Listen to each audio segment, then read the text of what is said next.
that we have been doing and will continue to do until Biafra is restored and all the suffering indigenous populations in the damnable zoological republic are set free. Chineke nna nke pụrụ ihe niile Chukwu okike abịa onye na-efuwe n'aja aha nsọ ya mma mgbe niile. Onye ọbụla anụ ya na-achị eluigwe n'ụwa na-agba akaebe ịhụnanya gị na ebere gị amara gị n'ọmịiko gị ebe ndị gị na-eze ebede ngọzi. Anyị wee na-etoghị agbanyeghị atụmatụ ọjọọ niile nke ndị iro iwe nye anyị ndụ ala nke dị n'uwere n'ụbọchị nke taa. Anyị wee na-asị na ịja mma niile otu niile dịrị aha nsọ gị. Onye ọbụla anụ ya ka ike niile na ọ gbadara aka ya. Anyị wee na-akpọku gị na-asị gị na nke ọma anyị ga-ekele gị, nke ọjọọ ma anyị kelee gị. Anyị wee na-aja gị mma wee na-eto gị wee na-asọpụrụ gị n'isi ụmụ gị niile bụ ndị ikwu ndị wee ezi oku mgbe a kpọrọ ha ka ha wee chekwaa ala nsọ gị bụ Biafra onye nwe m na Chineke na ihe n'ikwuru anyị nkwa na o mekataghị ka ndị iro wee were ala nsọ Biafra onye nwe m na Chineke na nke bi n'igwe. Agbanyeghị atụmatụ ọjọọ niile nke ndị iro ma ndị na-agba mgbọgba ebe niile dị iche iche onye nwe m na Chineke nna ihere bụ nke niile etu a n'ụbọchị nke taa. Anyị wee na-eto gị wee na-asị onye nwe anyị na Chineke nna nke pụrụ m ihe niile. Onye ọbụla anyị a na-azọpụta, onye ọ bụ naanị ya bụ okwu ya niile bụ ihe na amen. Anyị wee na-asị ezi ebube dị ngọzi nara ụtụtụ na ịja mma na nsọpụrụ site n'ebighị ebi ma ruo n'ebighị ebi. Ise ise ise ise ise ise.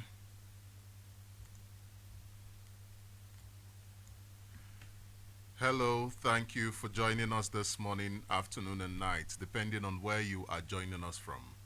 Welcome to Sunrise on Radio Biafra 102.1 FM. My name is Sochima Mbanali, and it is an absolute pleasure to be with you here every morning on Radio Biafra London.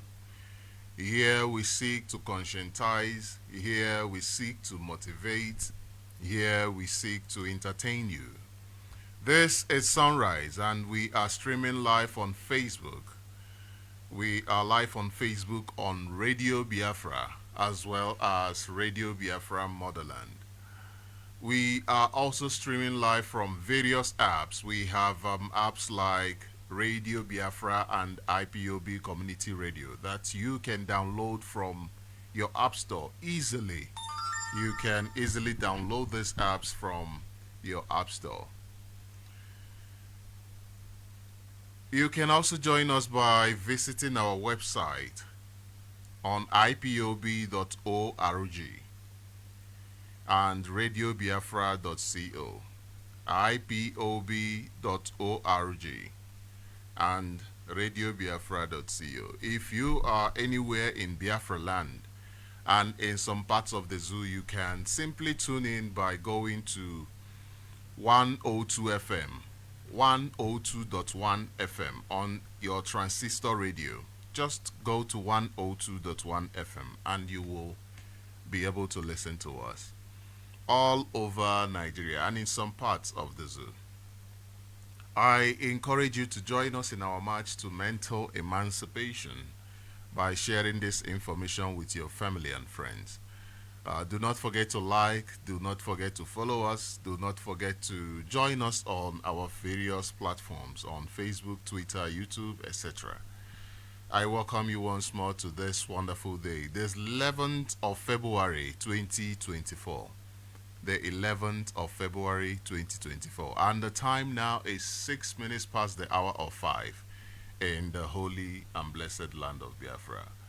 I welcome you once more as we proceed in this morning's wonderful time in this hallowed platform. It is always an honor to be here. Honestly, it is always an honor to be here. There is something about service. There is something about service. You see, when you are serving and you understand that you are serving your people, there is something very, very, what's the word I am trying to use? It is motivating. It is encouraging. It is very, very encouraging. It means that you are doing something that is even more than yourself. You are doing something that has gone beyond you. It is no longer the personal thing that you are used to. It is you've gone above the survival of human instinct, which is just survival of yourself. You have gotten to the point of you have left that level of human, just the normal human, basic human instinct of gathering and hunting, gotten to another level. And this is why I encourage everyone who is listening to find a way to serve. Find a way to serve. There is a lot of things, there are lots of things to do and a lot of opportunities in order to render service. Find a way to serve. It is very, very important. And at this moment, I mean, look at the insecurity happening all over Nigeria, and look at the state of Biafra land. You find out that the only insecurity we witness in Biafra land are caused by the government, those who are supposed to protect the lives and properties of the people. They are the ones creating insecurity in order to tarnish the image of our leader, Onyendu Mazi Nnamdi Kanu. But you see, the ESN is there.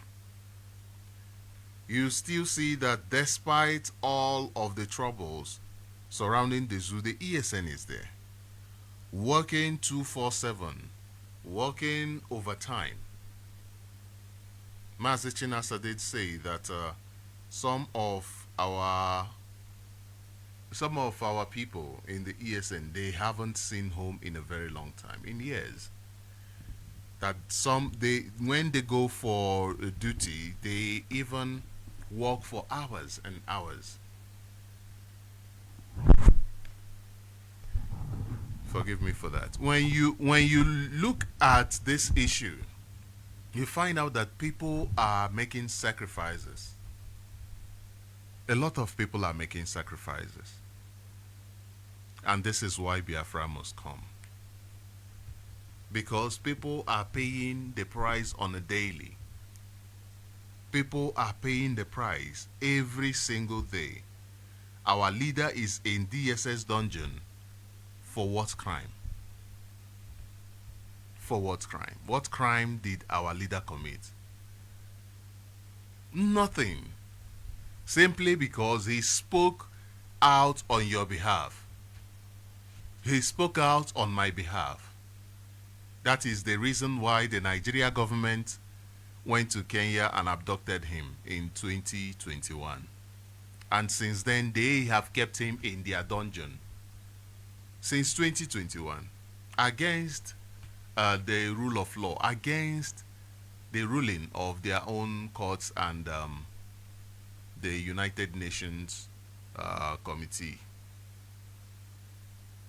And this is a country that talks about democracy. This is a country that talks about democracy. This country went to abduct Mazi Nnamdi Kanu from Kenya, and they successfully abducted him on the 19th of June 2021, restrained him for 8 days in Kenya, tortured him for those 8 days, and then they smuggled him into Nigeria. And since then, he has been in their dungeon. Since then, Mazi Nnamdi Kanu has been in the dungeon of the Nigeria DSS. And today, the Nigeria government is talking about continuing the sham trial for 3 years. Somebody that the government had no respect of the law, and they went and abducted him without any respect to their own law. A total disrespect to their law. They went and abducted him. Despite their own court saying, release this man, they have refused because they have no respect for their own law. The judiciary is a joke. the justice system in Nigeria is a joke. The new people, the new minister came in, and I remember during the interview he said he's going to do this, he's going to do that, he's going to put justice first, he's going to do this miracle and that miracle. All just a ruse. This is what they do. How many months has he been there? He can see injustice right on his face, right there. But this is all they do. They promise you that they will come to you, or when they are governors, when they are this and that, when they are in a position of authority, that things will change. They promise you heaven and earth. They promise you that there will be justice.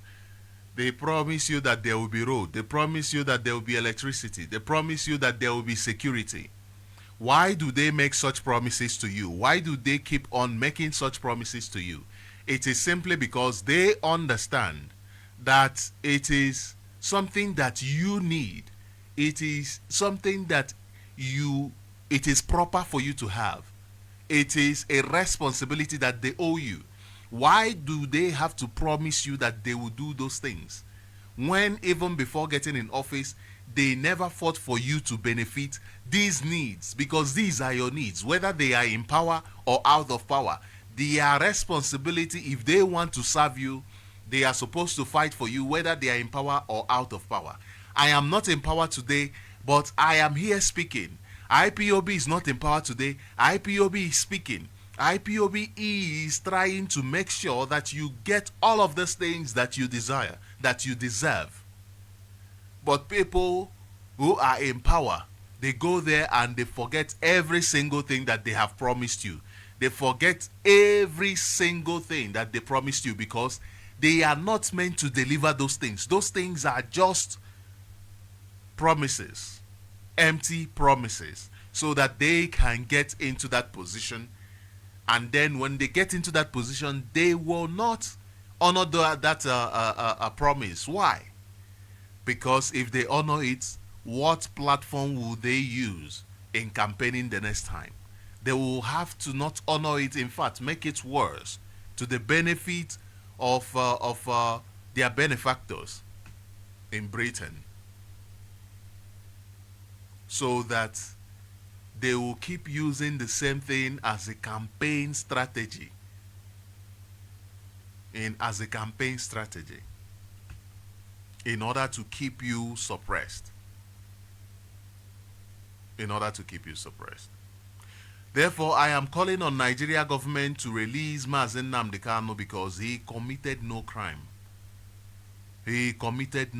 He must be released. Mazen Nnamdi Kanu must be released from the Nigeria DSS dungeon. If anything, it is the Nigeria government that committed the crime of extraordinary rendition. It is the Nigeria government that committed a crime. Mazen Nnamdi Kanu did not commit any crime. Mazen Nnamdi Kanu has been hard on crime. Mazen Nnamdi Kanu, even while in the DSS dungeon, has always advocated for calmness, for peace. Therefore, anybody who is working, causing chaos, saying, oh, I am doing this for Biafra, I am doing this for Mazen Nnamdi Kanu, is an agent of the government. There is no other way. Such a person is an agent of the Nigerian government. You cannot see it in any other different way. This morning, I am here to encourage you. This morning, I am here to let you understand that you are special. You really are special. I'm talking about being special in a way, of understanding the point where you are in history. Not as an individual, what you being different from your next door neighbor, being different. No, I am not talking about being special in that direction. No, I believe that we are not special from that direction. I believe that we all go through the same problems. We all face the same challenges. Therefore, what makes my life special? What makes me very special? I'm talking about being special in a way that in this generation, in this day and age, you are part of this generation. I'm talking about being special as a part of a group. As a part of a group. So I want you to have this understanding that because you are in this time, because you are in this age, it is not a mistake. Nothing happens by chance. I do not believe in chances. I believe that things happen as they are supposed to happen. And you are here at this time because you are supposed to be. Because you have all it takes to be in this time. You have everything that it takes to be in this time. Therefore, this morning, I want to encourage you. I want to let you understand that there is a lot of things that you can offer. A lot of things that you can offer. You cannot let anybody put you down. You cannot let anybody tell you what you can and cannot do. You cannot let anybody tell you that you cannot free yourself. That is madness. Absolute madness. Don't let anybody put you down. You understand that for you to make a perfect slave, you must be broken. When you are broken, they now mold you the way they want you to be. But this morning, I want to remind you that you are not a slave. You are not a slave. You can never be a slave. I remember the story of our ancestors who were abducted and sold into slavery. When they reached the shores of America, they said, no. We are not slaves. We can never be slaves. We reject it. And they went into the sea and they drowned themselves. They said, it is better they die on their feet than to live the rest of their lives on their knees. Because they understand the value that they have. They understand who they are. They understand their essence. They understand. And there is a very, very important lesson that we must learn from this. Very, very important. Very, very important lesson that we must learn from this. I remember there was a day I said that I don't totally disagree with people who want to kill themselves. I remember I said that here on this platform, and the reason is because there is a situation that you see and you know that life is not worth it anymore. For instance, the essence of life is for you to make decisions.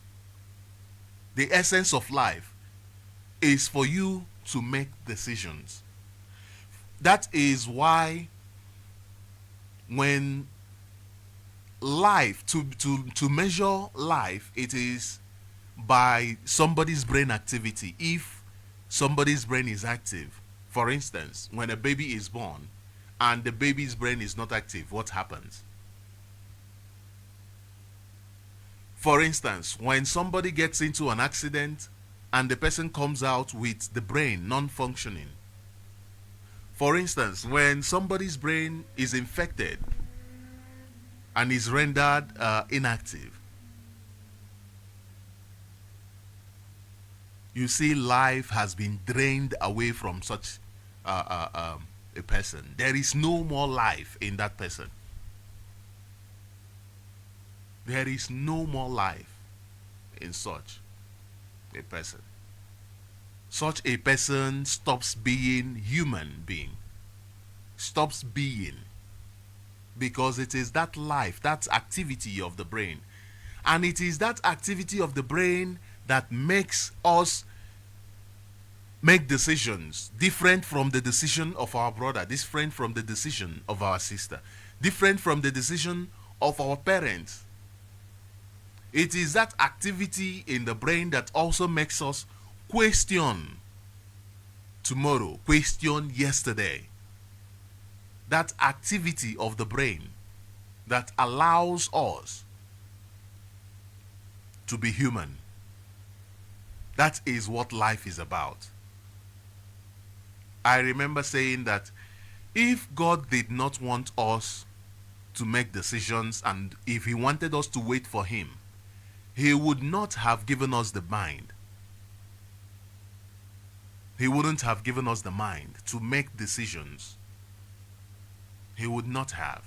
But he gave us a mind to make decisions because he does not want us to rely on him. He wants us to create. He wants us to make things that are not in existence. He wants us to make it into existence. So that is about life. Life is freedom. The essence of life is freedom. Now, when the essence of life has been taken away from life, that was why those ancestors said, no, we'd rather die than to be alive and not be alive. We'd rather die than be zombies. You know, you are alive, but you are not alive. You are just a zombie. They said, we'd rather, today is called suicide. We'd rather commit suicide than be a zombie.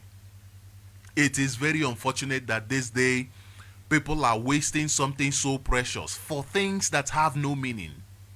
Because you don't have money, you waste your life. Because somebody said something bad to you, you waste your life. Because something that you can change happened to you, you waste your life. It is very, very pathetic.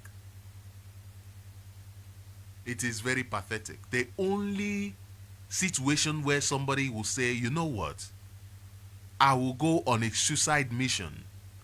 I will go. Send me. Even without being sent, he says, I will go. That is called suicide mission. That is when they turned back and said, you know what, we are going into the water. That is suicide mission. And let me tell you the benefit. Let me tell you the benefit. Where I am from, growing up, I got to understand that back in the days, anybody who kills himself, the family suffers the consequences, negative consequences. What happens? People attach them with that understanding that, hey, people there, they kill themselves. Now, I have thought about it a lot of times, and I say, okay, it has negative consequences on the family because the family is seen as, oh, that family that kills themselves. Now, that statement itself goes to show their mindset. It kind of describes the capacity of the mind of the people in that family. One. And that is a very, very important aspect of it. Now, because of the mental capacity of the people from that family, it can deprive them of several things. It can deprive them of marriages. It can deprive them of different relationships. Because people do not want their offsprings to be those who will wake up tomorrow and say, you know what, my farm produced the yams that I planted. The Fulani people came, the Fulani terrorists, they came and they destroyed everything. And because of that, I'm going to kill myself. They said, we don't want such children. We want people who will say, they have destroyed it. Now, it is, yes, I understand. I am so angry that I can kill myself, but I would rather die with them. What an undignified life is this. And you find out that at the end of the day, that person might even end up successful and still retain his life. Because he gave his life. He gave it. He had no value to it. He did not see it as something of, oh, I'm too special. No, he saw special as part of a group. Now, I'll tell you why I say such a person saw himself as part of a group, and that makes him or her special. Like I said, it is in the mind. It shows the kind of way people reason, the family reason. That is why they say, oh no, do not do that in that family because of this and that and that. Right? Now, it goes back to also the example I gave earlier on about those who went into slavery and they said, no, rather than for us to be used as slaves, which is zombies, basically. Imagine being a zombie. You watch zombie movies. You imagine that. Imagine being converted. You see in zombies, people rather in those movies, you see this guy, he was beaten and he said, please don't let me turn into one of them. Rather kill me first before I turn into. You see most of them say that. Because what is life if you are just living as a zombie? So they turned around, they went into the river and they said, no, we'd rather die. We'd rather die. There is a clip of our leader. Our leader said, "Ihe mkpari nke a karịala. Mkpari nke a karịala. I am eager to go. I am eager to go with them. I am eager to go with them." That is the mind. That is the mind of somebody who has value in himself. Because he understands that he is nothing without the people. And now that is the kind of suicide mission that when you see somebody partake, you say, shake me, you are a man. Shake me, you are a man. And that is why today, Mazi Nnamdi Kanu is our savior. Not the kind of mission that, your boss who is suffering the economic hardship, maybe because he's the boss in a bank and you think the money in the bank goes into his pocket. He gets paid 100,000, 120,000. He goes home before he pays the bill of last month. Before it's completely finished. That morning, he's about to come to work and the children are also there with their hands out. Biko, this, we need this, we need that, we need that. They come to work with that anger, that frustration. And we know how it usually works because we fail to address such anger properly. We lash out on the wrong people and they lash out on you. And this happens and happens and you do not find a way to correct it, to fix it, to say to that cause of your problem, because you also have your own problems. That's a fact. You also have your own problems. Let's be real. You have your issues. We all have our issues. But because you have a boss, you cannot lash out on your boss. You find a way to suppress it. Some people even now lash out on customers because of the issues that the state have put them in, the country have put them in. And then that person lashes out on you and you go and kill yourself. For what reason? For what reason? That is madness. For what reason? Rather put that life that you said, okay, I am done with this life. Use that life that you say, I am done, to make sure that you bring change to the system, because you understand that you are part of a system. You are part of a system. You are part of a group. You must understand that you are not, this thing is significant, not just to you, but to a lot of people. To a lot of people.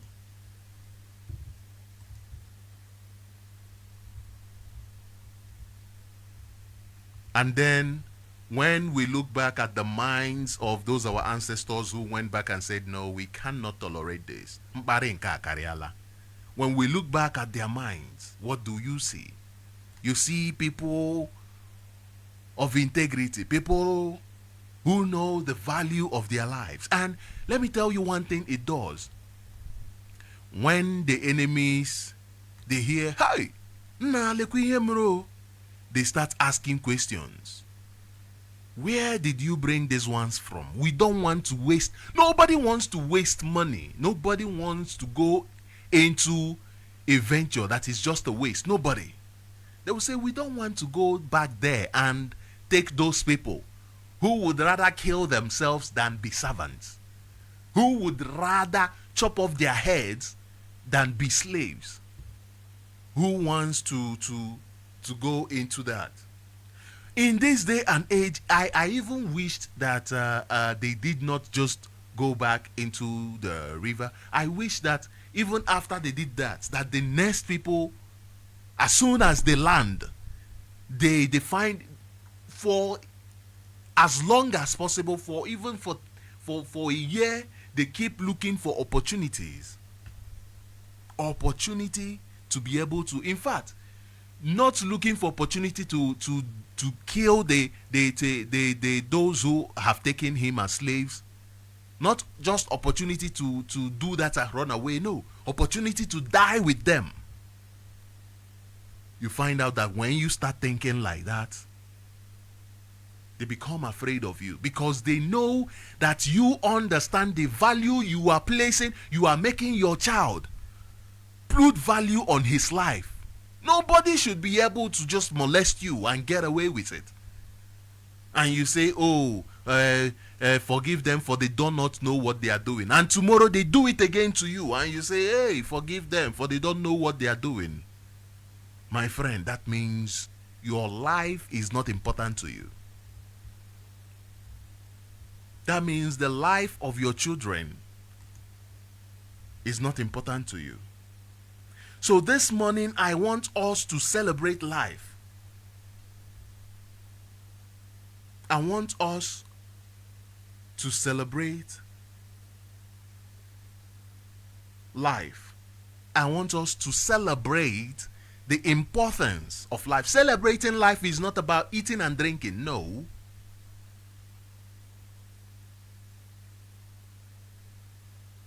Celebrating life is not about eating and drinking. I am telling you. No.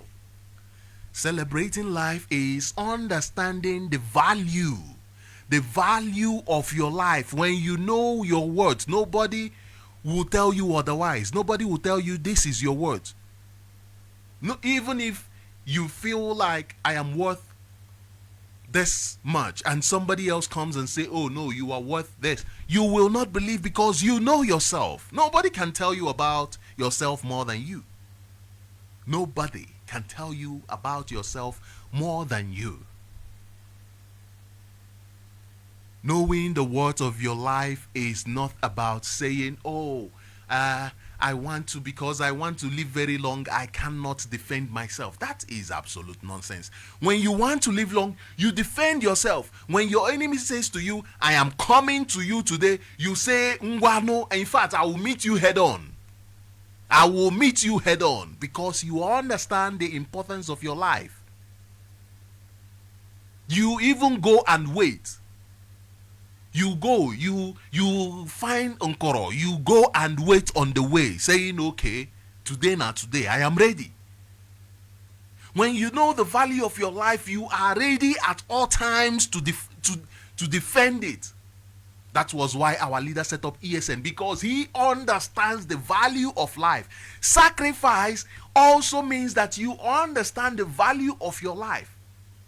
That is why I said about suicide, that there is a type of suicide that you must love yourself so much to partake of it. You must have absolute love for yourself. It's like when you begin to study for the first time, it is not nice. It is not. It's like, just a waste. It's crazy. The normal way the mind works is that if your body doesn't accept it in the beginning, drop it. So when you do not drop it, it's like you do not. Normally, it in a normal perspective, it's like, oh, you do not like yourself that much. But because you love yourself, that is why you continue. That is why you persist. That is why you keep moving on. That is why you keep moving ahead and ahead and ahead. And our leader formed ESN to protect our land, to protect our lives. ESN, they are not in their homes like Mazi Chinasa told us. They are not in their homes sleeping and eating and waiting and saying, hey, we are waiting for that day now. Let them come. We hide our weapons somewhere. How many of us even have what to defend ourselves? ESN are not waiting. They are there. They have gone to meet the enemy head on because they love themselves. That is how much you love yourself. That is how much you understand the value of your life.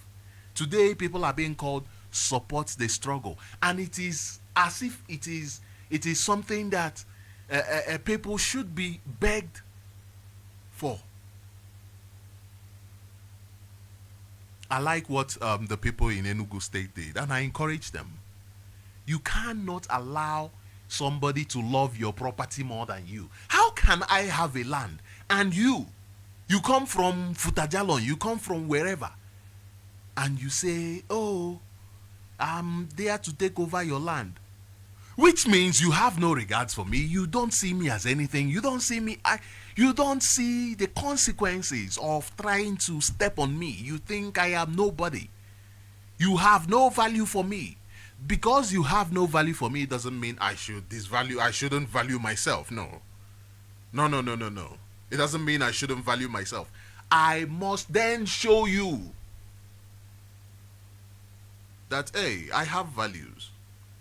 Me, I see myself as this. I see myself as this. I have value. I understand who I am. Now this morning I want to encourage you. I want you to understand who you are. When you understand who you are, even yesterday I was having I was taking back memory lane when I was having a conversation with somebody someday, and he said to me, I don't believe in God. I said, are you for real? He said, yes. And one important thing is you must first of all respect people's opinion. You must, because for you to have an opinion, for you, because it shows that you are yourself. God did not make you another person. Even twins are, each person they have their own identity, separate from the identity of twins. They are not identical. Their behaviors, their thinking, because their minds are different. They have two minds, so they reason differently. Even the conjured ones, those what's the word that is used for those ones that are together? But as long as their brains are different, they function differently. They function differently. Individuals. Now they come to you and they say, your land is so nice, it's so fertile. There's oil. The oil in Biafra land belongs to Jigawa. And you allow it. And today I am reading news saying Nigeria government saying oil bunkering. Oh, we caught these people in oil bunkering. What about all of those people who are what is it that Britain is doing in Biafra land? What is it called? What is it called? Is it not oil bunkering? The Nigeria government legitimized oil bunkering. They legitimized it. I am not saying we should go into oil bunkering, no. But I am telling you that this is the state that you have been put into, the state you've been forced into. What are you doing in order to show these people, no. What? Why should I be relegated to oil bunkering in my own oil, my own land? Since you have a desire to be an oil merchant, you are supposed to have the freedom to be able to go into that market freely. Even the government will even support you and say, Ngwa, take this loan, invest in your business. You can start even your oil production facility. Convert the petrol into petroleum jelly, convert it into different things and sell. You can do all of that. But we are here talking about oil bunkering because that is the state they have subjected you to. Even Britain is doing oil bunkering. All of these, they are there in Nigeria taking your oil for free. I saw news the other day about, let me bring that news again. It says that they have left. Let me find that news. Those who sold their shares of oil. One question I have is I would like to understand the people who actually bought that the shares. I would like to know actually those who bought the shares, because today we are being told that we must go back home. We must go back to the land. We must go back to our land, and shares are being sold. And we have people who would rather stay in Lagos and invest than to come back home. If you come back home now, you can afford to buy those things. Are our people even the ones buying those shares? That is my question. Total Energy, they sold their Nigerian onshore oil venture after Shell's exit. Now, I want to know if we are the ones who are investing in our land.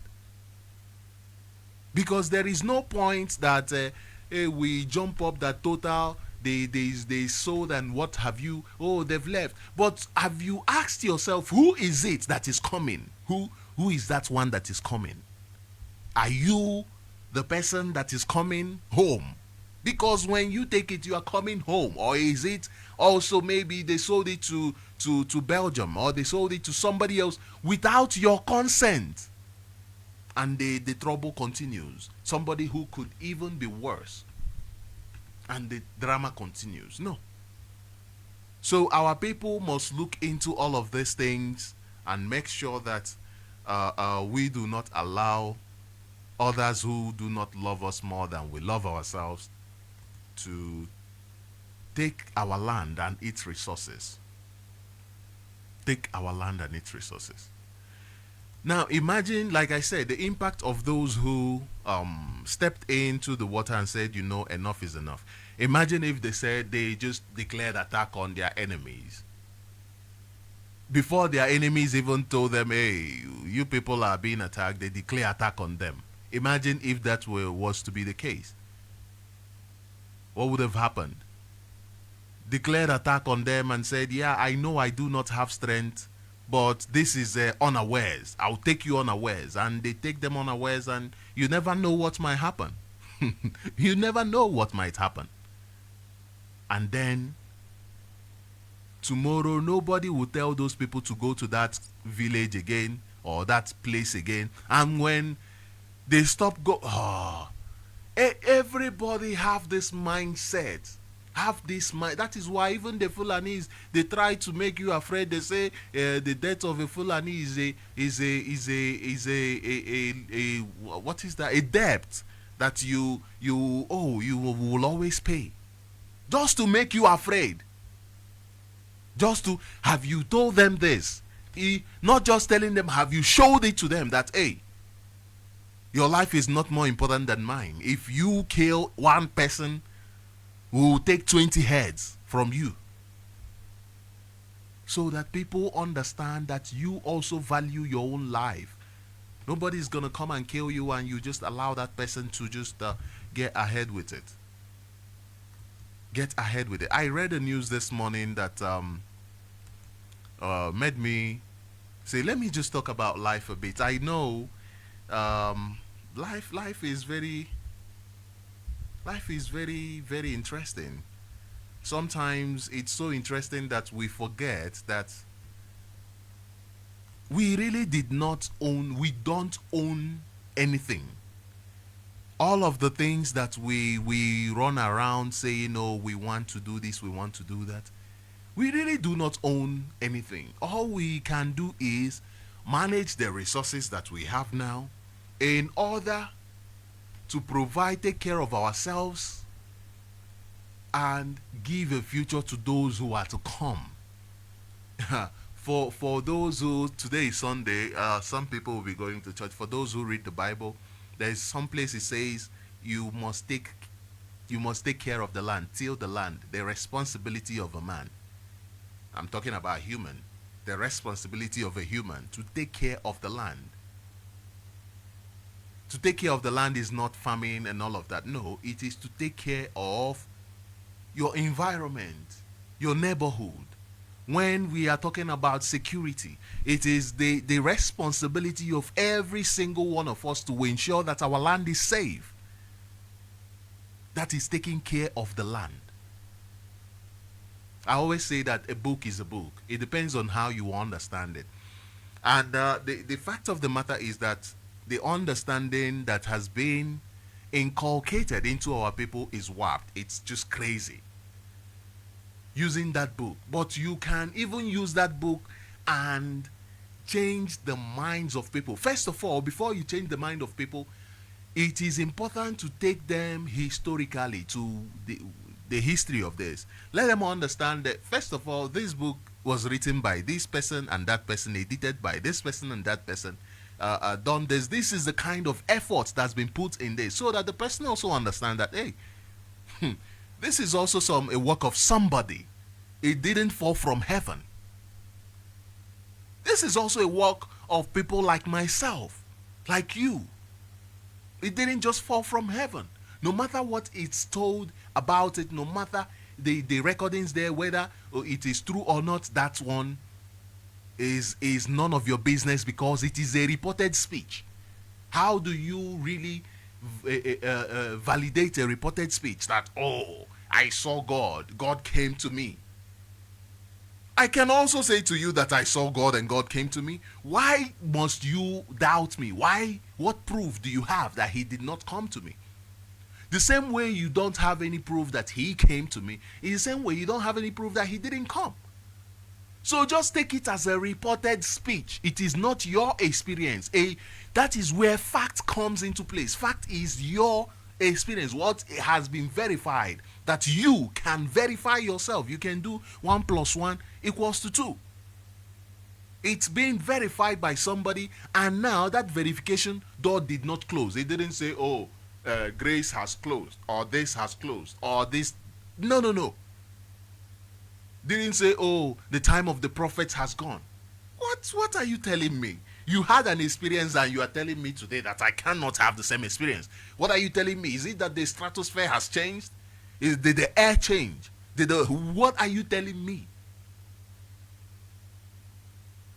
I always say that those who have been mentally held captive,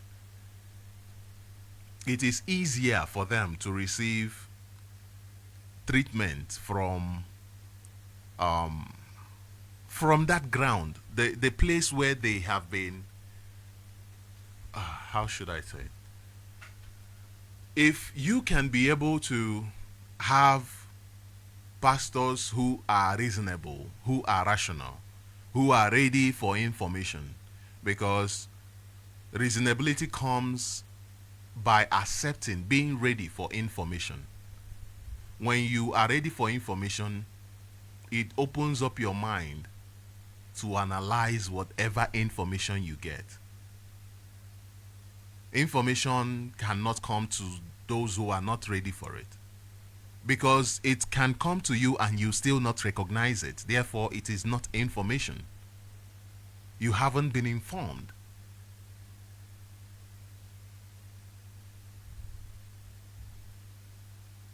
So those pastors and those religious leaders, whether DBS and all of that, they are the ones who are supposed to tune into what we are saying in the first place, because they are the ones practicing what they can say, what it is clear today that it is not working. I believe that there are powers. I believe that there are things more than this earth, more than the physical. I believe in that. But at the same time, we have this earth that we've been placed in. What we need is knowledge of the other place and practicality of this earth. You can't even connect to that side without being practical about here, without taking care of here. If they are open to understanding, open to more information, they are supposed to be the best teachers of their people towards the right path. But the way things are, the way poverty is in the land, the way people are so hungry, nobody is interested in doing the work. They are interested in jumping into a system that provides money for them rather than to do the work to secure a system that will even provide for you.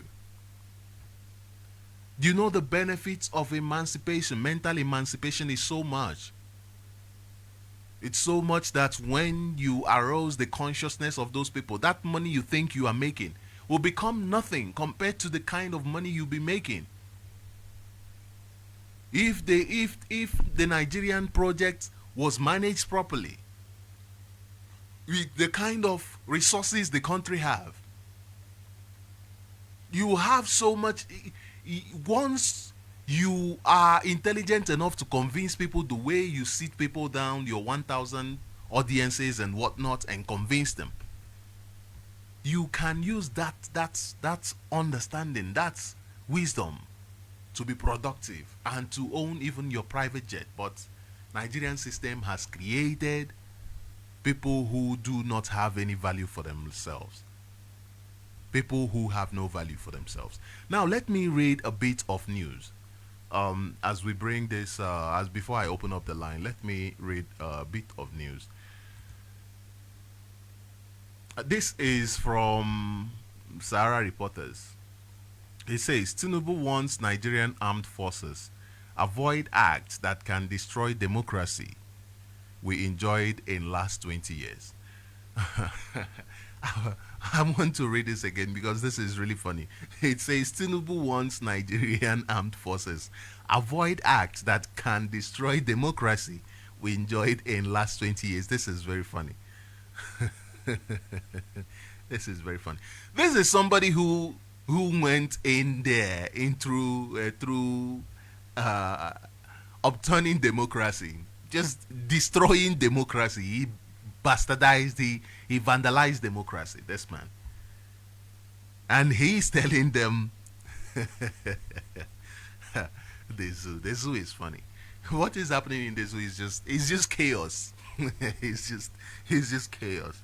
Honestly, people say one thing and they just are even doing, in the process of doing something different, they are saying something entirely different. You have somebody that you abducted from Kenya. That's okay. Let's say it wasn't your regime. Let's say for argument's sake, the regime of Buhari.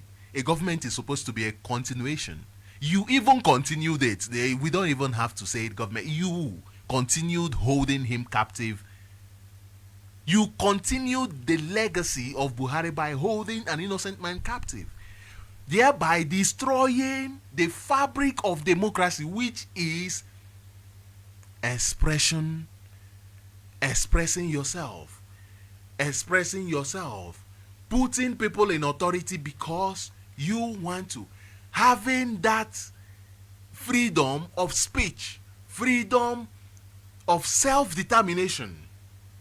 You have a man who embodies democratic principles in your dungeon, and you are talking about Nigeria. Nigeria is such an animal kingdom.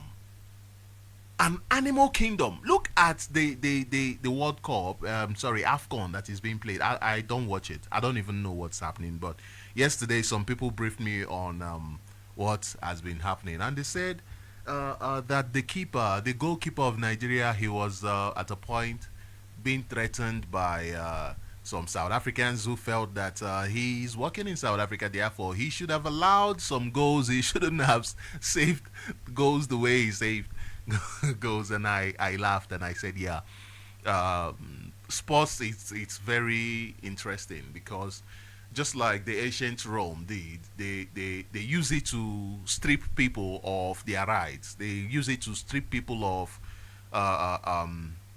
their dignity. They just make them focus on sports because they understand that it's like being a member of a family. It's like you're a member of IPOB. You must be fanatical about the defense of IPOB. That is why anybody who is working contrary to that is just opposing. It's just it's just pretending. It's just posing as somebody he's not. Now, these people are so fanatical about their sports that they can say to him, "Oh, you work for us. You work here. You get paid here. Your salary comes from here, and you couldn't even allow us to win. Therefore, check yourself." As interesting as that is, it's also important for us to also be reasonable at times. I mean, this guy is trying to he's building a career. This is a game. I mean, you must be the best at your game. So he's trying to be the best at his game. How would his club feel if he went there and messed up and actually floundered, allowed balls to just go into the nets just like that? I mean, that would have been a disgrace to the club that he works for to begin with.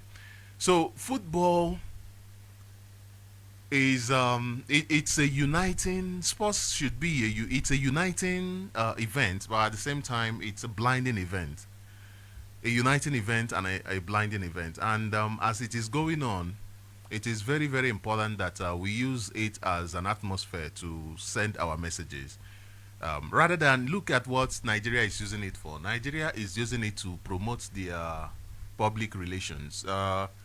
The commander, the guy who understands terrorism, who terrorist was found in his house, who is now the vice president of Nigeria. I was told he went for the last match.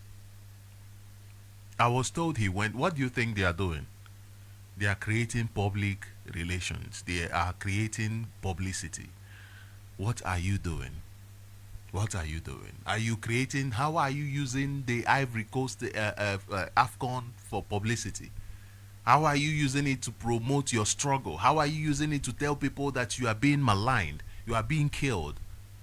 How are you using it? How are you using it? Oh, man. It's the finals. The finals is just, when is it? Is it today? It's today.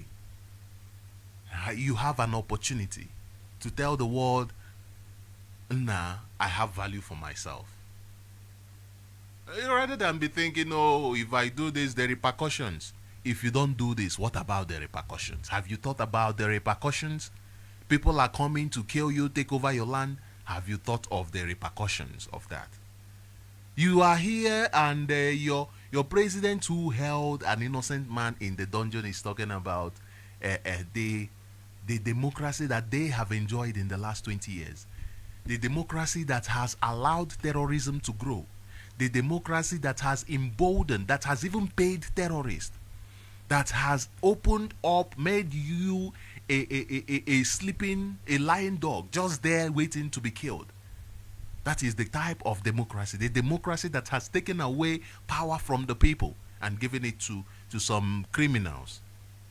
The democracy that the people go out there to vote and after that they come back home, their votes don't mean nothing. They find their votes on the street, burnt, destroyed. Even before the election, their voters' card that they went to register was found dumped in refuse bins.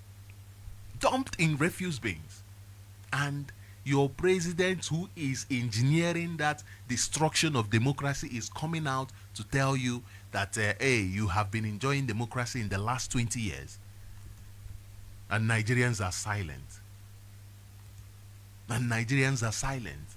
They are waiting for one more entertaining thing, for them to be entertained, not thinking of what is this entertainment going to do for me. Look at Enugu State. Now, I want to come back to us. Look at Enugu State. Look at what is happening in Enugu State. Look at Anambra State. Look at what is happening in Anambra State. Look at Imo State. Look at what the mess. The mess. Look at Ebonyi State. The mess. Over 30 people were freed by the court, and the government of Ebonyi State decided, you know what, we'll keep these people in jail. This is the democracy that this man is talking about. This is the democracy that they are telling the world. This is the democracy that this Boko Haram, this man that Boko Haram person was found in his house went to tell the world. And you are there. Nigerians went there. They were there celebrating. They were there jubilating. What is it that you are jubilating for? You come home and get killed. You come home and get abducted. You have a lot of people from Biafra who are playing there, and they are making no difference in their own lives. In their own lives. They are making no difference in their own lives. And you want people to value you. You now are thinking, why is it that South Africans are saying, hey, don't come back to the country? Because they already know you have absolutely no value to there is no value. You don't have any value for yourself to begin with. Why wouldn't they talk to you anyhow? Why wouldn't they be xenophobic about you, over you? Why? Because you've shown them that there is no value. You don't value yourself. So why should they value you? Why should they value you? Why? Oh, you because say I'm a human being like you. No. There is something called zombies. Zombies can look human, they can eat, they can laugh. But the fact that the things that are important to you, you do not consider important, means that the brain of the Nigerian is not working. And that means that there is something wrong with that brain. That person is a zombie. You see, important things are being spoken. They would rather go listen to things that don't make sense, don't have anything to go. Oh, TB Joshua. You are there, CNN is selling TB Joshua to you, whereas the ones alive are there milking you dry. They don't want to talk about the ones alive. No, they are talking about the dead. They are taking you to the grave. They are taking you to the grave so that you go and have communion in the grave, instead of having communion here on earth with people that are living, analyzing what is happening right now. No, they don't. And people jumped into it. Today, everybody is a content creator. I remember when somebody was asking me, Mazi, why don't you become a content creator? I mean, you can make money easily. And I'm thinking, if I become a content creator, I will lose that direction. Because now, my first point is that I am a content creator. Therefore, my first point is that, oh, you are creating content. Therefore, all you need is to do whatever you can to get people's attention. Whether the story you are telling is true or not, just tell it. But doing a job because of justice, it is not content creation. That's why Mazi Chinasa Nworu said, freedom fighting is not content creation. It is not. It is because you are doing this job for this purpose, for justice, for equity, because you understand your worth. You are not trying to create what is not. You are already. You understand the worth. You are not trying to create a worth. You understand it. The worth is there. You see it when you look at yourself, when you look in the mirror. Those who do whatever they do must do it in order to better their lives. In order to better their lives. That's what I'm going to say. It's easy to think that everybody has the kind of ability that you have.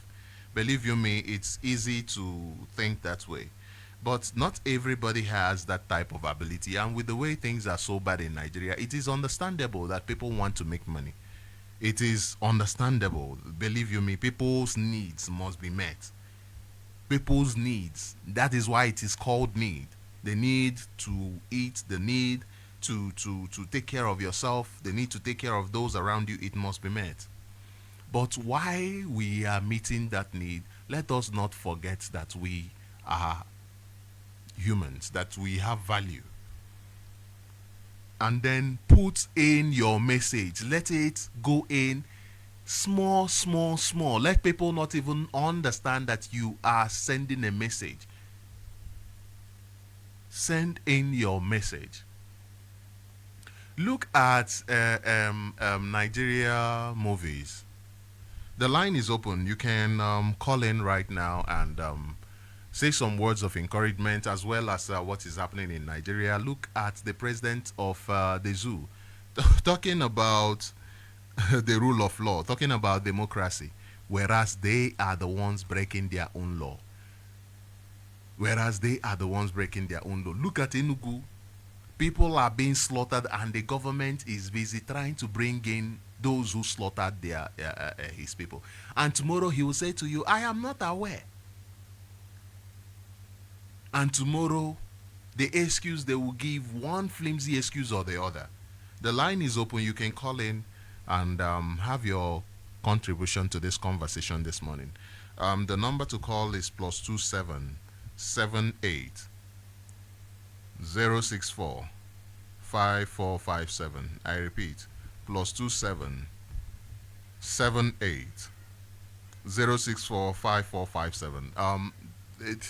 We usually call late, and I don't know if it is what the problem is. I really do not understand. But if we call late, then we want to spend a lot of time making our point, and that is very wrong. That is very wrong. Let us call earlier on so that we can have all of the time we can, and then have a conversation. Because when you call late, it now makes it very hard for me to be able to open up this platform for everybody who wants to contribute, or to as much people as possible. You understand? So I encourage you, if you are listening and you want to be part of this conversation, do call early. Now, I want to bring this Enugu community protest that happened few days ago to your attention. It says Enugu community protests government's plan to establish cattle ranch for herders nearly 8 years after massacre by militia. And then I read this the other day, but I will quickly read it as I'm waiting for your calls. It says hundreds of Nimbo community residents in the Ozowani local government area of Enugu State have staged a peaceful protest against the state government's plan to establish a cattle ranch for herdsmen in their community. Okay. Among the protesters were people widowed or orphaned by the killings of 40 residents of the community by gunmen suspected to be Fulani herdsmen on April 26, 2016 during the government of former President Muhammadu Buhari. Media gathered that the community held a protest on Tuesday along Nsukka Ozowani, Anambra Federal Highway. A video of the protest seen on Friday shows the protesters, who were mostly women and youths, displaying the placards and chanting, Nimbo doesn't want cattle, doesn't want ranching, thank you. One of the placards reads, Nimbo community says no to cattle ranch in their land, Cure ED. Okay, I'm going to stop it here. I'm going to stop it here because I think I have communicated the information that I needed. And this is that the people are saying no to a ranch or whatever they call it, the cattle Fulani herdsmen, the terrorists. You understand that these are terrorists to begin with. They are saying no to it. Now, the work of democracy is to listen to the voice of the people and implement what the people are saying. And the caller that called yesterday, one of the callers said that this killing is not just it's not just about the one that happened 8 years ago, that there has been a concurrent killing in that land. And remember, so many people that have called into this show, they have complained about insecurity, about the influx of terrorists into Enugu State. Terrorists even as children. You see videos where they have recruited their children into committing acts of terrorism. You see videos where they train them to use guns, where they use them as their fighters. children. And today they have spread them all across your land. Today they have spread them all across your land. You must rise up and say, no, no, no, no, no, no. No, no, no, no, no, no, no. We cannot have this. We cannot put our lives in danger in such way. No, if you put our lives in danger, we stand up to you. We say enough is enough. Now, I am encouraging every person from Enugu to stand up. Talk about your problem. Talk about your problem. We are here to make sure that we solve our problems. Nobody is going to come from heaven to solve our problems. And one thing I will commend these people for being able to speak out, being able to come out and say, no, this thing that you are doing is anti-democratic. It has nothing to do with democracy, because democracy is listening to your people, being able to listen to the people and say, okay, this is what the people actually want, and following it through. You have a government saying to you, oh, democracy, democracy, we are trying to preserve democracy, whereas they are the ones killing democracy, whereas they are the ones who are holding an innocent man in this dungeon. They are the ones that their law already said, release this man, and they are saying, no, they won't. They are the ones who sit on the table and plan on who to kill and who to abduct without any shame. Without any sort of shame. They sit on the table and talk about who to kill and who not to kill. So I applaud this, our mothers, these people who came out to protest. I applaud them because they understand the value of their life. That is one thing for sure. They understand the value of their lives. When you understand the value of your life, you do not take things for granted. When you understand the value for life, you do not just take things like that easy. Somebody comes to kill you, you allow the person to kill you. No, that is because you have no understanding of value for your life. So I applaud them for having a clear understanding of who they are. And I want to say kudos to them. And they should not, this should be a lesson even to their husbands. Where are their husbands? I remember listening to somebody asking, where are their husbands? Where are their husbands? That is the question. Do their husbands have the same kind of value to life that they have? Do they have that kind of value to life? Where are their husbands?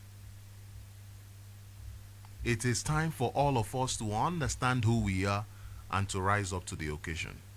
And now let me bring you another news. This is because I want to bring this home. So the issue, what we are going through, I want to bring it home so that we also understand that we are going through so much. We are going through so much. People and the news, they are not talking about our problems. They are not talking about it. They are not talking about it. Enough is enough. Igbo people, Biafrans must realize that enough, there is a time you say enough is enough. This is from, I'm going back to 5th of February 2024, and it is from Punch. It says, kidnappers abduct passengers of 2 Abuja-bound luxury buses in Kogi. And it says, a yet-to-be-ascertained number of travelers from Umuahia, Abia State, in 2 luxury buses have been kidnapped in Inyele Eteke in Olalamaboro local government area of Kogi State. Our correspondent gathered that the incident happened on Friday, February 3, 2024. Now, let us stop here a bit. Two things I want to point out is that these people are our people. We are waiting for insecurity to come to us, come to our land. The day the land will be flooded with 150 terrorists brandishing different weapons, killing and all of that, abducting people like they do in the north. You are waiting for that day. But your people are being kidnapped in great numbers in 2 luxury buses. 2 luxury buses. What else is war? I remember Pa Ayo, is it Pa Ayo? Afenifeni leader when he said that uh, the rigging of election is a declaration of war. I'm just trying to paraphrase. He said that rigging of election, the last election, is a declaration of war on Nigeria. Now, how many Nigerians saw it as a declaration of war? How many of them saw what he said? How many of them understood what he said? Which means the war in Nigeria is already on. And now, the second thing I wanted to point out is Kogi State. Kogi State. Kogi State has been an epicenter of terrorism. Kogi State has been instrumental in insecurity. It's like a road where insecurity is allowed to flourish. Kogi State. Kogi connects the east to different corners. And who was in charge of Kogi State that allowed this insecurity to get to this point? Is it not somebody Bello? It's somebody Bello. Let me find out. Yeah, I think it's Yaya Bello. Yeah, Alhaji Yahaya Bello. This is the type of insecurity that they created. They created in Nigeria. This is the type of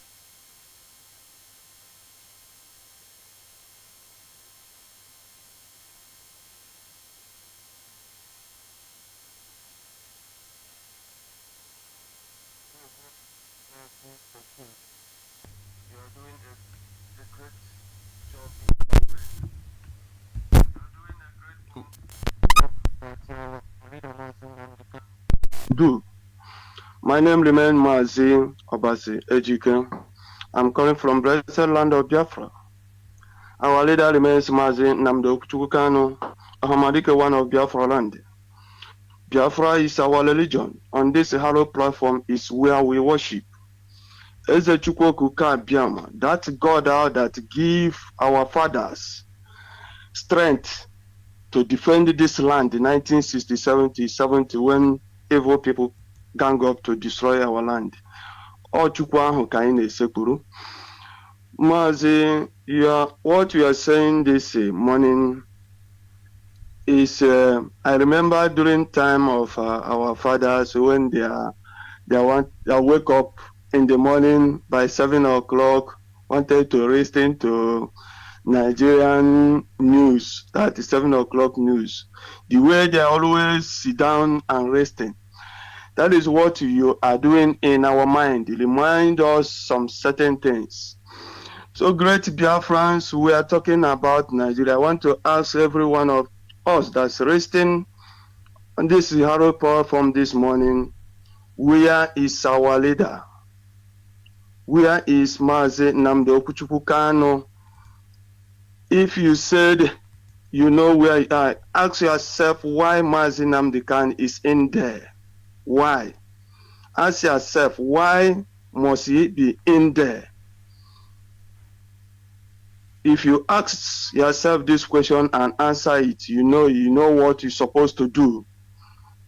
You know what you're supposed to do. We cannot allow the evil people to take a good man, a good leader away from us because they want to keep us perpetually slavery. No, we must stand up and do something. Demand the release of our leaders. I ask those who are talking about God will do this for us, God will do this for us, when they are planning how to kidnap our leader. You did not call God then until they take him away from us. You did not demand, you do not ask God, why do you allow this thing? Many people, when that thing happened, the news shocked many people. Many people is already late now because of the news. And we are keeping quiet.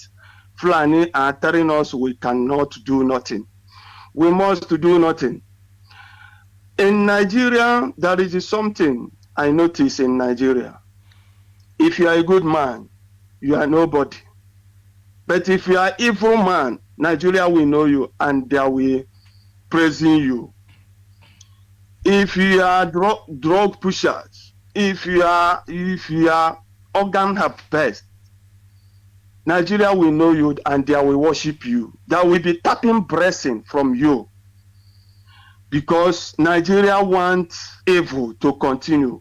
That is why nobody is saying anything. The killing that's going on in Nigeria, nobody is care about. What they are care about, evil things only.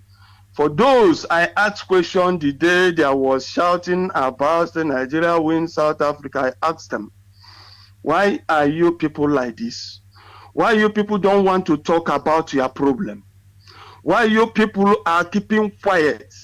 Now you're thinking that football can unite you for what? I asked them, if Fulani entered this place you people are now, that we kidnap both the ball, the people that are playing it, and demand the trillions of naira. Ask yourself, are we okay at all?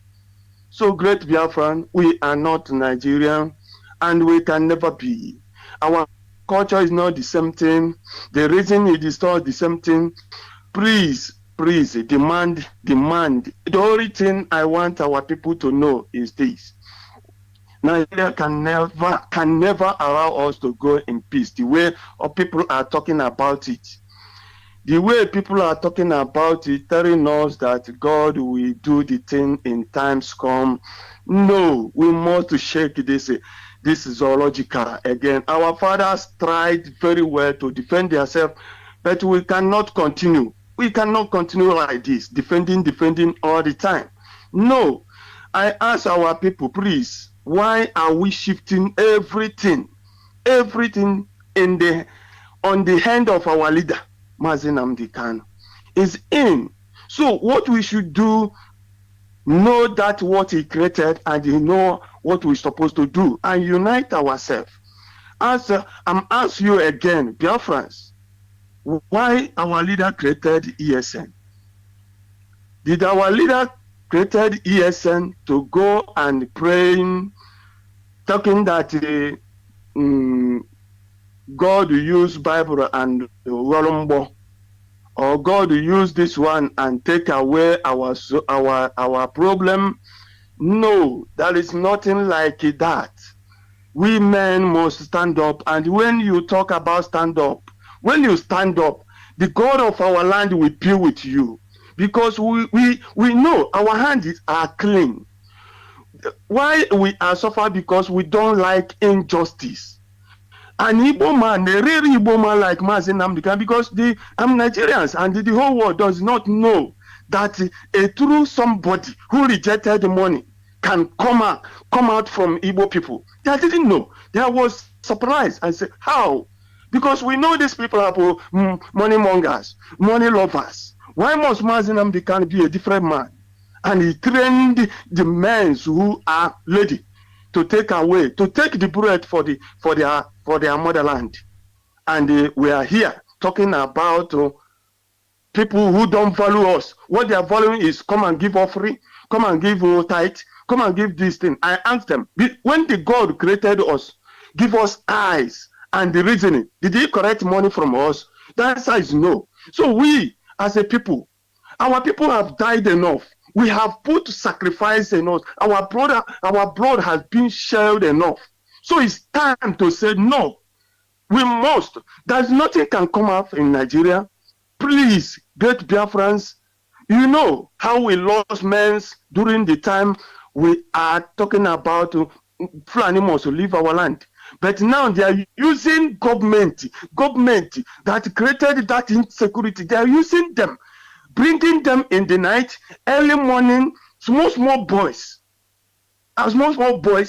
carrying different method of this, moving around all angle in our land, creating insecurity. But government workers, you ask yourself, government workers, is earning 30,000. The price of rice, bag of rice is now how much? The rent, the house, your rent house, how much? And the people do not talk about all these things. You are paying NEPA bill, you are transporting yourself to work. How much are you getting? Hunger everywhere. People are talking about Nigerian football. Anyway, let me not talk much about it because our people are very wicked. People don't have reason. People are fighting to defend our land so that our mothers can go to farm and come back. If there is no people that are farming, what are we going to? Can we eat money? Can you chew money and eat?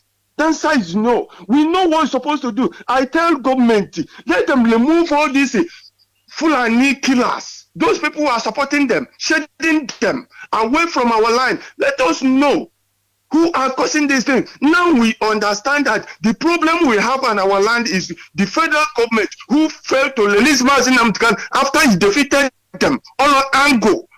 And you are telling me you are to feel happy about what? That Nigeria demand give them the cup so that they can be happy. Our people don't want to face the reality. They don't want to face the world facing them. The problem that government created, because this thing we are fighting now, this thing that biting us day and night now is the government that created them. They are being killed, collecting ransom in our land, and the people look on and think that is the will of God. Those people that say the will of God, I said that thing that you say will happen to you. Nobody will come for a lake school. And you are here collecting money. You don't want to support the people who volunteer themselves day and night, thinking how to defend this land. They are called don'ts. They are called all sorts of names. You think that reading Bible, trying to pray, this and that will save us. No. God help those who help themselves. Israelites today are burning everywhere because they know that enemy is around them. And you are here telling me I should play, that I should leave God to fight our battle. Let anybody to think about all those things. Nobody on earth will save us. So, great Biafran, support ESN, remove fear from your eyes, stay away from our leadership. If they say stop, stop. If they say match, so that we can curtail with these people who came to destroy us. They won't watch for a good work. The only Chukwuka card Jama will be paying your people the good work you people are doing. They won't watch Thank you very much, Mazi. They will thank you for your own work too. Thank you for your own work too. Thank you very much. I do appreciate it. What he said, it's very touching. It's very touching. You are there, you want to be happy. Nigerians want to be happy. So they want to win the cup. That is the happiness for them. They want to win the cup and give Nigeria a good image, whereas they are being slaughtered, whereas they are being killed. Look at this news I brought to you. I told you this was in February 5th. That a yet ascertained number of travelers from Omahia, Abia State, was abducted in 2 luxury buses in Yele Etek, in Olalamaboro, local government area of Kogi State.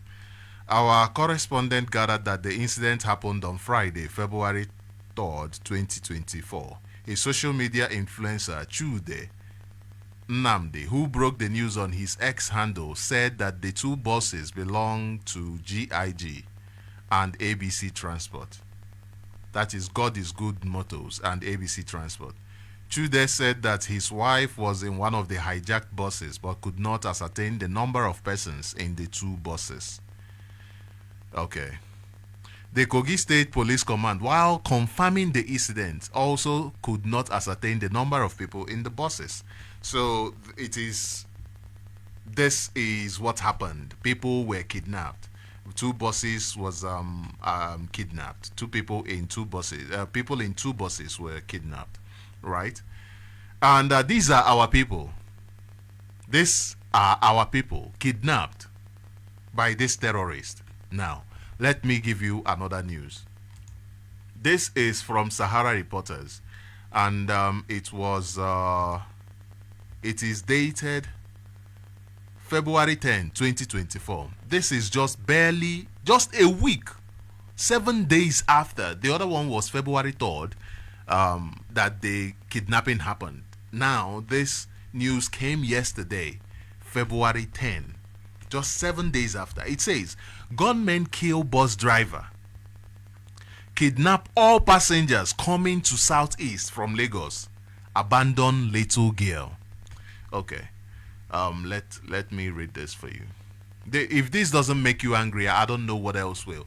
You look at those playing football. These are people that are being slaughtered on a daily. They are busy. They are playing football. You wonder why people from South Africa will say to that keeper, "Don't come back to our country," because these are people. I don't know. How do you wake people up really when you're being killed? You are going there to play for a country that is killing you. You want to go and carry the cup. Mad people. Okay, listen to this news. It says, gunmen suspected to be kidnappers have reportedly hijacked GUO motors coming to the southeast from Lagos State, southwest Nigeria, and abducted all passengers.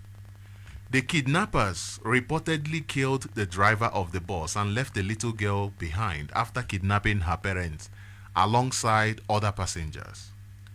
Although Sahara Reporters could not ascertain the exact location of the incident that was said to have happened on Friday, voices in a video of the incident shared by Senator Ned Nwoko on his X, formerly Twitter, said that the vehicle was coming from Lagos.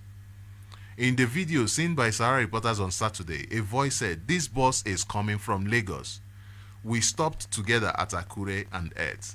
Meanwhile, the senator has decried the attack, noting that this was one of the reasons for the law on self-defense which he is sponsoring at the National Assembly. Senator Nwoko, who expressed dismay over the handling of the kidnapping menace by the security agencies, said that perhaps if the driver had a gun or any of the passengers, the kidnappers wouldn't suddenly have their way. Okay, I am not interested in what politicians are saying. I'm not interested in what they are saying. I'm more interested in what they are doing. And this law on self-defense, I'm not going to talk about it now because I haven't really paid attention to that law. I understand self-defense is very important. It is very important, but it's always important not to take time and to scrutinize information, especially one that is coming into the Nigeria legislature. It's always important to scrutinize it properly. So self-defense is very, very important. Yes, our people must defend themselves. And those who are doing the job, this Ned Nwoko and the rest of them, they should be supporting ESN that is doing the job. I was reading the other day when somebody was talking about the support, how more support is supposed to be given Amotekun. This is how it should be, and not these people complaining, the brothers of Mazi Nnamdi Kanu took money from them, yeah, and all of that bullshit. Listen, my friend, these people are not the leadership of IPOB. If you cannot support leadership by going through the corners, it doesn't happen. It doesn't work. If you want to go through the corners, you must still go through a corner that is aligned with the leadership. What is even the need of going through the corners? If you want to be anonymous, you can say you want to be anonymous and you'll be kept anonymous. You'll be kept anonymous. The support for ESN is very, very important. Look at what is happening to our people. The abduction of our people. Why are we not angry at this? We are saying, the Fulanis, they have a disagreement with Tinubu and the rest of them. But they agreed that they will give the Tinubu economic power.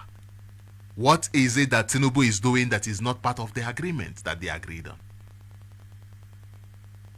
What is it that he's doing that is not part of the agreement that he agreed with them? We must defend ourselves. Allow them. Whatever agreement they reached, we have to also find our own friends and have reached our own agreements. We must be angered by all of these abductions.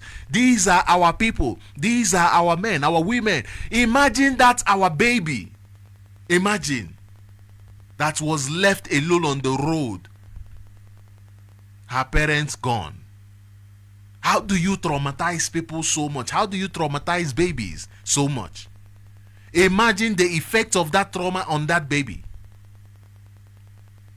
Imagine, why are we not angry? Why are we not handling this situation? Why are we allowing this to keep happening? Why?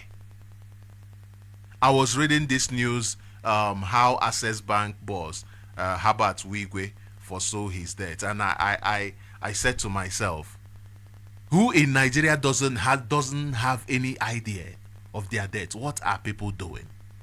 And how he died. His helicopter failed and whatnot. People are busy chasing money instead of protecting their lives, instead of protecting that of their children. Now what happened? He died. He died. All of the money he made. That was the first thing that came to my mind. All of that money, all of that wealth,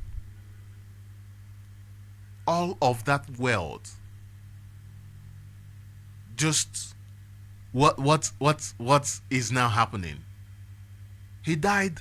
I think about 6 people. About 6 people. Why are we losing our lives like this when we are supposed to protect ourselves? But no, we are not. It is because we are not doing enough for ourselves. We are not. We are living in America. We are living in different corners of the world because we cannot protect ourselves. That is why we are running to different countries to protect us. And our leader brought in the mechanism for us to protect ourselves. Why are we not angry about this insecurity and do whatever we can to protect our land? Why? Igbo people, why? Biafrans, why? I always come in with those who listen from the radio always listen to this song I play, Oli Miribia. I listen to that. I play that song because it calls out. It tells people that time has come to wake up. That time has come to wake up. That time has come to wake up. And this morning, I am here to encourage you, to tell you that time has come. That time that you were born for has come. That time that you were born for, it has come. I want this morning to remind you that life is a precious gift. I want to remind you that life is a precious gift. Do not sit down and let somebody waste your precious gift, what has been given to you. Do not sit back and allow somebody to waste it. Do not sit back and allow your land to be taken from you. Which means these people actually value your land more than you value your land. That is why they think, since you do not have that value of your land, then let them take it. Because they have value for your land. Do you value your life? Do you value your land? Do you value the air that you are breathing? Do you value the experiences that you are having every day? Do you value the people, your family, your loved ones? Do you value them? Do you value the feelings, this being human? Do you value life? Do you value it? If you value it, then you must do everything that you can in order to defend your life. In order to defend your life. And I will conclude by reading this press release. This is from February 8, 2024. It is from IPOB. It says, IPOB rejected further court trial of our leader, even as the federal government refused to appear in court on February 8, 2024. And it says, IPOB press release. The global family and movement of the indigenous people of Biafra, IPOB, ably led by the great and indefatigable leader Mazi Nnamdi Okuchukwu Kanu, reject further court trials of our leader in the Nigeria court system. We stand by the judgment of the appeals court, which ordered that our leader Mazi Nnamdi Kanu not be tried again in any Nigerian court. The Supreme Court judges agreed with them but lacked the courage and integrity to uphold the appeals court's judgment. The public should recall that the Supreme Court justices on December 15, 2023 sent the case of Mazi Nnamdi Kanu back to the High Court in what was referred to as a compromise judgment. The same High Court fixed February 8, 2024 to commence hearing on the unknown matter. Sadly, the same federal government that is persecuting Mazi Nnamdi Kanu is refusing to make an appearance at the same Abuja High Court hearing on the 8th of February 2024. The refusal of the lawless federal government to appear in the court on that day for the continuation of their kangaroo trial is evident that they do not have a case against Mazi Nnamdi Kanu. The wicked and corrupt Supreme Court justices were part of the oppressors and persecutors of Mazi Nnamdi Kanu. IPOB leadership has reviewed the actions of the lawless Nigeria government and the corrupt judiciary and rejected further trials of our leader in their high court. The federal government of Nigeria, headed by President Ahmed Bola Tinubu, knew why the Attorney General had scrubbed the commencement of their appearance for the botched February 8 Abuja High Court trial against Mazi Nnamdi Kanu.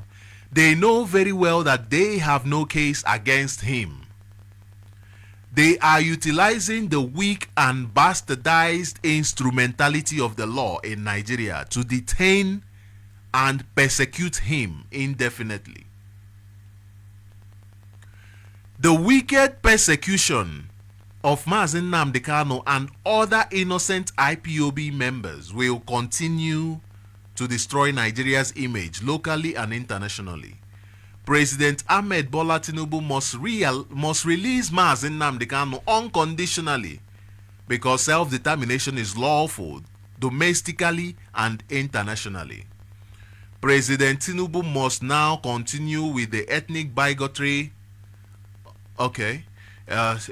Please forgive me. It says President Tinubu must not continue with the ethnic bigotry of the Fulani Caliphate against Ndiwo. Moreover, the rampaging and murderous activities of the Fulani jihadists and terrorists across the country have shown that Mazi Nnamdi Kanu and IPOB need to be commended, not persecuted, for exposing the agenda of the jihadists and for leading the Biafra self-determination effort to divide Nigeria to save lives. If not for Kanu's agitation for Biafra, the Nigeria state would have been Islamized during late Muhammad Buhari's regime. We are interested in self-preservation of Biafrans from marauding terrorist jihadists. Biafra liberation is a divine project that not even the late President Muhammadu Buhari, nor President Tinubu, or anyone else can stop its actualization. Our leader Mazi Nnamdi Kanu was illegally abducted and detained for almost 2 years between 2015 and 2017. In 2021, our leader was again abducted, tortured, and extraordinarily renditioned to Nigeria. For almost 3 years now, since 2021, our leader has again been remanded to solitary confinement in the Nigeria DSS dungeon, which adds up to 5 years in total. He was granted bail by the Abuja High Court in 2017. While he was still enjoying his bail, the battalions of the Nigerian murderous military invaded his home on September 14, 2017 to assassinate him. Mazi Nnamdi Kanu escaped the assassination attempt, but unfortunately more than 28 persons, including IPOB members and Mazi Nnamdi Kanu's relatives, were assassinated in the process. Mazi Nnamdi Kanu fled outside Nigeria for safety, since the same government that granted him bail was the same government that came to assassinate him. The federal government, not satisfied with Mazi Nnamdi Kanu being alive, used her secret security agents in collaboration with other international secret agents and went to Kenya to kidnap, torture, and illegally detain him in a private residence for 8 days, and later extraordinarily renditioned him to Nigeria blindfolded. For almost 3 years, the federal government of Nigeria has illegally detained and persecuted him for championing the Biafra self-determination movement. Irrespective of all the judiciary rigmarole, eventually some courageous honorable justices in the Nigerian Appeals Court in Abuja on October 13, 2022, delivered a landmark judgment that history will never forget. The court, in its ruling, discharged and acquitted Mazi Nnamdi Kanu of all the trumped-up charges based on the illegal abduction and extraordinary rendition by the Nigerian government. Instead of the Nigeria government obeying the ruling of the Court of Appeals, they decided to intimidate the honorable justices by transferring them out of Abuja's jurisdiction to different areas of the country. Later, the Nigerian government selected their corrupt justices for the same Court of Appeal that set aside the previous judgment that discharged our leader, to ask for a stay of execution of the appeals court's judgment. IPOB appealed to the Supreme Court to remedy the abuse of the judicial process by the federal government in selecting corrupt justices to replace the ones that they transferred. During the Supreme Court judgment, the Supreme Court acknowledged that 1. The abduction and extraordinary rendition of Mazi Nnamdi Kanu was illegal. 2. The court acknowledged that the invasion of Mazi Nnamdi Kanu's home in 2017 was an assassination attempt on his person. 3. And the court acknowledged that Mazi Nnamdi Kanu did not jump bail. However, the heavy prejudice induced Supreme Court justices to fail to make an appropriate order in line with their findings enumerated above. They also failed to deliver the appropriate judgment in line with the violation of the Extradition Order Act, which is an international crime. Instead, the compromised Supreme Court justices transferred the case back to the High Court. This treacherous action of referring the case back to the High Court and non-appearance of the federal government to the High Court hearing on February 8, 2024 shows that the Nigeria government is not interested in any legal trial of Mazi Nnamdi Kanu. Let me take that back. Let me read it again. It says, this treacherous action of referring the case back to the High Court and non-appearance of the federal government to the High Court hearing on February 8, 2024 shows that the Nigeria government is not interested in any legal trial of Mazi Nnamdi Kanu. They understand the illegality they are engaging in. They are only punishing Mazi Nnamdi Kanu for daring to champion the Biafra self-determination movement. Given the above scenarios and other considerations, the IPOB family worldwide therefore rejects further court trial of our leader, Mazi Nnamdi Kanu, and demands for his immediate and unconditional release as well as the release of all other innocent IPOB members in various detention facilities across Nigeria. No amount of illegal abduction, detention, extrajudicial murder, and forced disappearance will stop the quest for Biafra independence and the call for a referendum. IPOB has come to restore Biafra, and it is either Biafra or Biafra. This is our oath of allegiance to the Biafra nation and our and our oath of honor to all those who have fallen in the course of our march to freedom. Comrade Emma Powerful, Media and Publicity Secretary for IPOB. And like I said, this is where we'll bring the program today to an end. Thank you very much for being part of this program. Do have a wonderful, wonderful day. Remember, keep your head up. Keep your head up, you are a Biafran. Keep your head up, Ndewo.